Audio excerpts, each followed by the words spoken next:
We're back with a closer look at a devastating health condition affecting older Americans and those that love and care for them.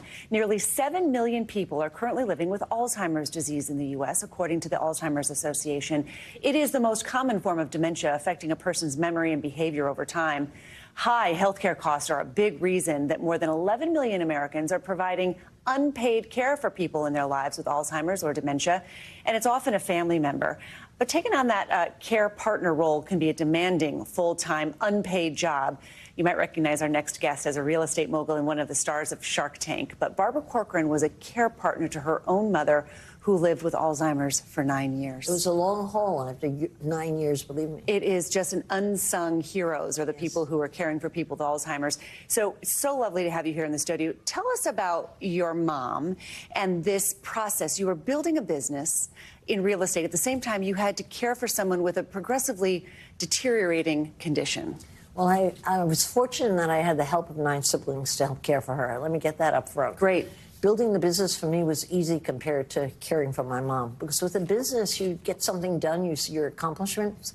With Alzheimer's, there's no return on it. It's not as though you can read into it that wasn't something that's not there. Yeah. You have to take it for yourself that you're doing good, and that was very difficult through the 9 years. Your mom was your hero, right? She was a love bug. She loved us to death, and everything about her was powerful. So to see her deteriorate with Alzheimer's and lose her memory and be forgetful, which was the early part. But the later part was when she had agitation and Alzheimer's, which really made her a different individual, and I didn't recognize that as a different disease, and I think that's really why I'm speaking about it today. I think a lot of people don't understand the time commitment, but also the financial commitment that comes along with taking somebody with Alzheimer's as the disease progresses.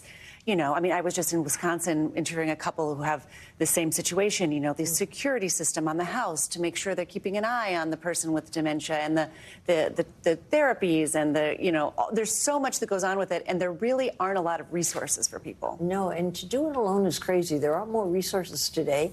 You really should hold hands and get all the information you want. However, that's not so easily done. A lot of people would like to keep their loved one at home too. Yes. You know, and some people can't afford to put their loved one in a memory care facility. What is your advice for someone who's trying to deal with this situation at home? At home, you need to have a lot of money. You need to have a lot of support. You need to have people coming into the house. You need to have someone full-time watching your loved one.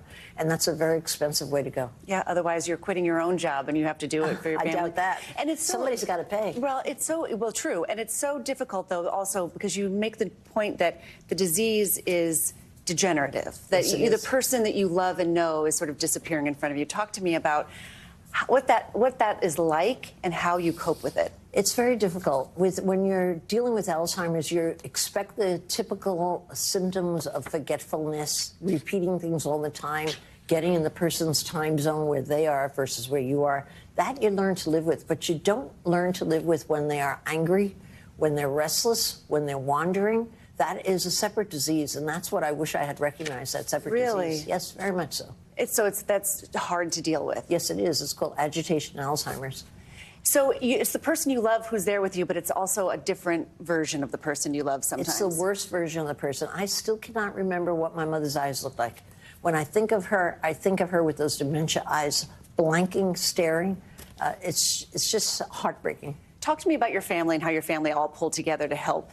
Well, we had 10 siblings in the family, so the first thing we did early, when she had easy dementia, we all got together and said, what can you do well? And everybody volunteered for something. Some people were local. They were able to visit her. Other kids had more money than the others. I had more time than the other kids. So everybody donated whatever they could. So we really pulled together as a family.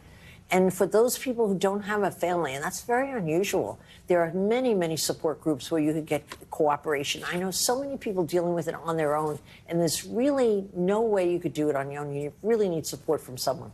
The people who are 65 and older, there are 10,000 people a day are turning, 11,000 people a day are turning 65 or older. And that group of the economy is going to be quadrupled over the next decade or so.